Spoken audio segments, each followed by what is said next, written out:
What is going on, guys? It's Shu here, bringing you another review on You Can't Be in a Rom-Com with Your Childhood Friends.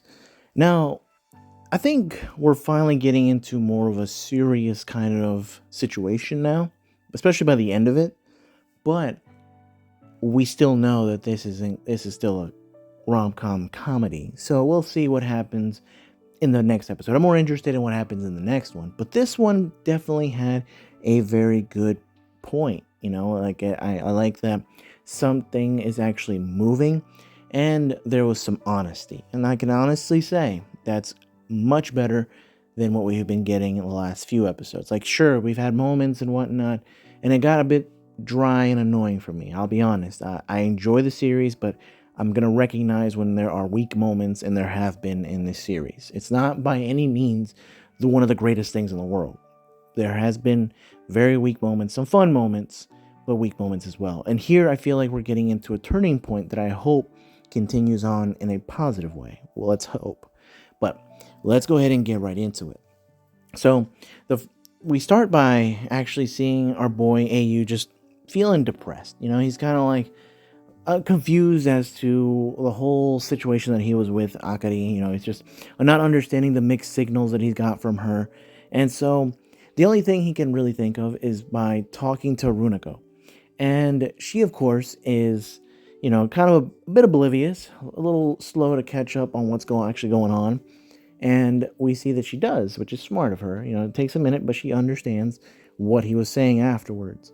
But we see that they both talk, and he's saying it's a friend of his, so that way it doesn't look so suspicious.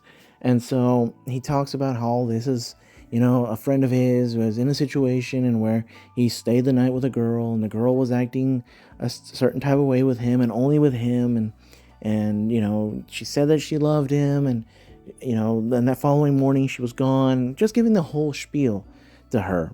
And while this was happening, we actually see that Akari was outside the window, looking like Negan from The Walking Dead with her bat, ready to like smack down and try to have him forget what happened. And I'm like, that is the dumbest thing you can think of.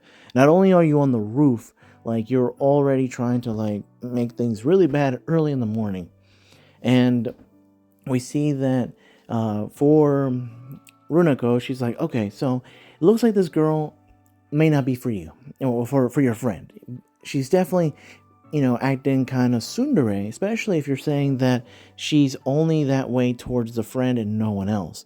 It definitely seems like there might actually be a possibility. And of course, he responds by saying, well, if that's the case, maybe then there's a chance, and maybe he'll like that. And so, of course, you see the butterflies in Akari's response, but then she gets caught, and she actually was about to break her head. She was going to fall off the roof had it not been for AU, anime style cliche saving her from falling.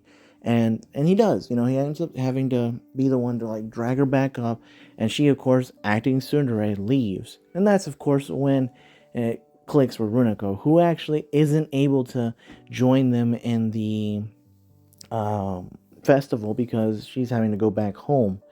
But we then focus on the girls, and this is where I actually am glad about, because both Shio and Akari both come clean to each other, because it was weighing heavy on their chest. Let's be honest, both of them. Shio says it weighed a lot on her chest, but we know that for Akari it was the same. And their entire life they have always been friends, and they've always shared things.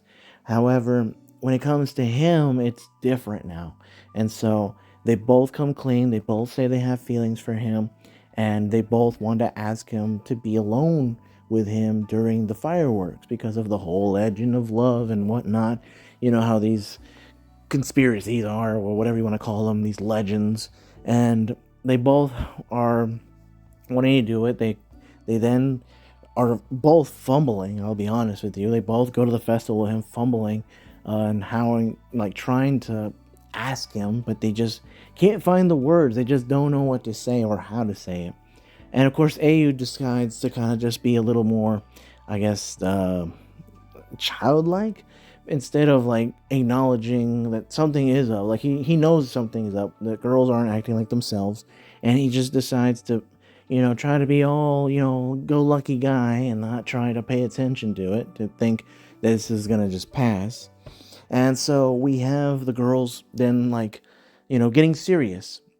He's like, oh, you guys want to spend time together? Okay, that's cool. But then they get serious and telling him, no, I want to see the fireworks alone with you. They both say it at the same time, and they actually both say different locations and where to meet him at a certain time. And so now our boy is having to make a decision. Who is he going to go with? And who is he going to disappoint? Because there's got to be one that's going to be disappointed. But because I think that the fourth friend hasn't been introduced, but we saw the fourth friend in the episode in one of the flashbacks, I definitely think that this person is going to somehow interject. That's my guess. I have not read. That is my guess. If I'm wrong, I will say that I'm wrong. And if anyone knows, don't let me know. Okay? That's just it. So we'll see. That's it for me. I'll catch you later.